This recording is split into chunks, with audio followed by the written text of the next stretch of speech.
सारे बच्चों के कमेंट्स आ रहे थे कि सर रेलवे ग्रुप डी में हमें काम क्या करना होता है। रेलवे ग्रुप डी है क्या एक्चुअली, क्योंकि जो है अभी हाल ही में जो रेलवे ग्रुप डी का वो रिज़ल्ट आया हुआ है, तो बच्चे अभी काफ़ी ज़्यादा कन्फ्यूजन है। उन्होंने भले ही जो है सारी चीज़ें भर दी हों, लेकिन उन्होंने कन्फ्यूजन बना हुआ है कि काम क्या करना होता है, कौन कौन सी पोस्टें होती है। उसमें भी काफ़ी सारी पोस्टें हैं जो आपको नहीं पता होगा, तो वो आपको इस वीडियो में पता चलेगी।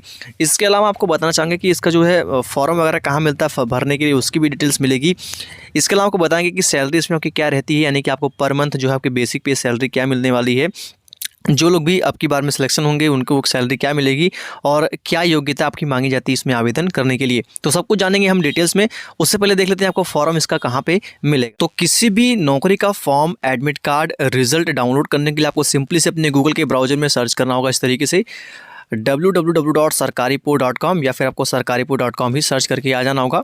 आप जैसे ही आ जाएंगे आपके सामने जो है वेबसाइट खुल के आ जाएगी। ध्यान से आप इस वेबसाइट को नोट कर सकते हैं और यहीं पर आपको जो है सभी नौकरी के फॉर्म, एडमिट कार्ड, रिजल्ट, जैसे कि आप देख पाएंगे टॉप ऑनलाइन फॉर्म के सेक्शन में आपको फॉर्म मिल जाएगा। जब भी फॉर्म रिलीज़ होता है कोई भी सरकारी नौकरी का, एडमिट कार्ड मिल जाएगा। आप जिस भी सरकारी नौकरी का एडमिट कार्ड डाउनलोड करना चाहते हैं, आंसर की आपको मिल जाएगी, रिजल्ट मिल जाएगा, एडमिशन फॉर्म मिल जाएगा।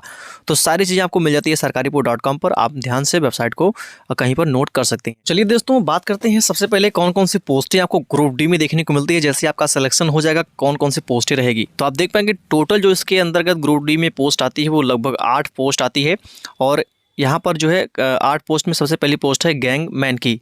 अब गैंगमैन का जो काम होता है वो निरीक्षण करना होता है पटरियों का, यानी कि पटरियों में कहीं कोई टूट फूट तो नहीं हुई है, पटरियाँ आपस में जुड़ी हैं सही से, ये सारी चीज़ें देखना होता है गैंगमैन का काम। सेकंड पोस्ट आती है ट्रैकमैन। अब इसके ट्रैकमैन से ही पता चलता है कि जो ट्रैक होता है, यानी कि रेलवे ट्रैक होता है, उसमें मरम्मत का काम करना, यानी कि जहाँ पर गिट्टक वगैरह कम हो जाते हैं या कहीं पटरियाँ टूटी हुई हैं तो उनको सही तरीके से जोड़ना, उनको मिलाना, उनका बेल्डिंग वगैरह करना, ये सारा काम ट्रैकमैन का होता है। इसमें तीसरी पोस्ट होती है पॉइंटमैन की। और अगर हम पॉइंटमैन को देखें तो उनका जो काम होता है वो होता है सिग्नल को चेंज करना, यानी कि सिग्नल देना, कौन सी गाड़ी आ रही है, कौन सी गाड़ी आने वाली है, तो वो ड्राइवरों को सिग्नल देना उनका काम होता है पॉइंटमैन का। इसके बाद हम बात करते हैं कीमैन। इस अगली पोस्ट आती है, जो चौथी पोस्ट है वो कीमैन की पोस्ट आती है रेलवे ग्रुप डी के अंतर्गत। और इनका काम होता है 6 किलोमीटर तक की जो ट्रैक होते हैं उनको देखभाल करना, यानी कि 6 किलोमीटर के तरीके से कह सकते हैं इनको रेंज में दिया जाता है, यानी कि जो है एरिया दिया जाता है कि आपको 6 किलोमीटर पूरा आपकी जिम्मेदारी है, कीमैन के अंतर्गत इनको देखना होता है।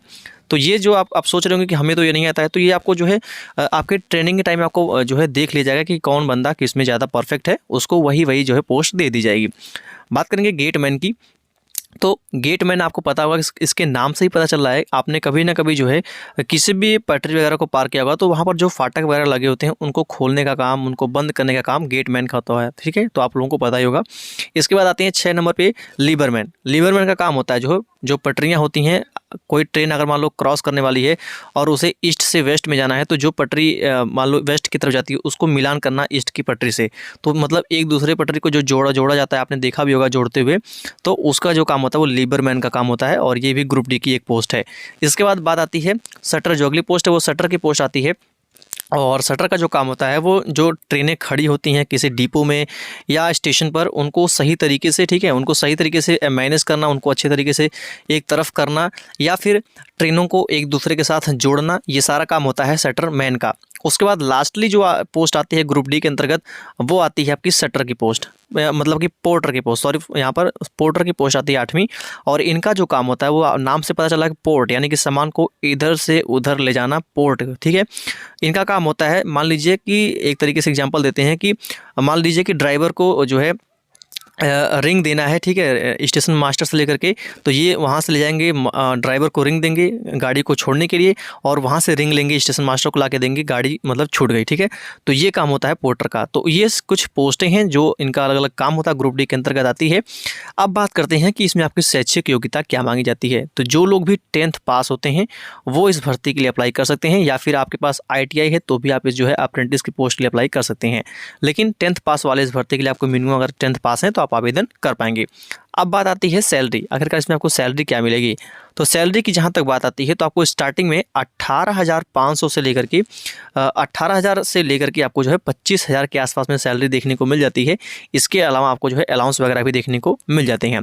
अब बात आती है कि इसमें आपका जो है चयन किस तरीके से होता है, यानी कि आपका सिलेक्शन कैसे होता है। तो सबसे पहले आपका इसमें जो है सीबीटी टेस्ट लिया जाता है और वहाँ पर आपकी मेरिट तैयार की जाती है। सीबीटी का मतलब होता है कंप्यूटर बेस टेस्ट, ठीक है। यहाँ पर आपके मैथ, रीजनिंग, जीके, जीएस से क्वेश्चन पूछे जाते हैं और इसमें जो भी मेरिट तैयार की जाती है और जो भी लोग मेरिट के अंतर्गत आते हैं उनको जो है फाइनल यहाँ पर जो है सीबीटी टेस्ट एग्जाम पास करने के बाद जो है उनको मेरिट में नाम आता है। मेरिट में नाम आने के बाद से आपका जो है पेट लिया जाता है, यानी कि पेट यानी कि फिजिकल इफिशियंसी टेस्ट, ये आपको पास करना होता है। यानी सीबीटी पास करने के बाद आपका पेट होगा और पेट में अगर आप क्वालिफाई कर लेते हैं तो आपको सीधा यहाँ पर ग्रुप डी में वैकेंसी में ज्वाइनिंग मिल जाती है।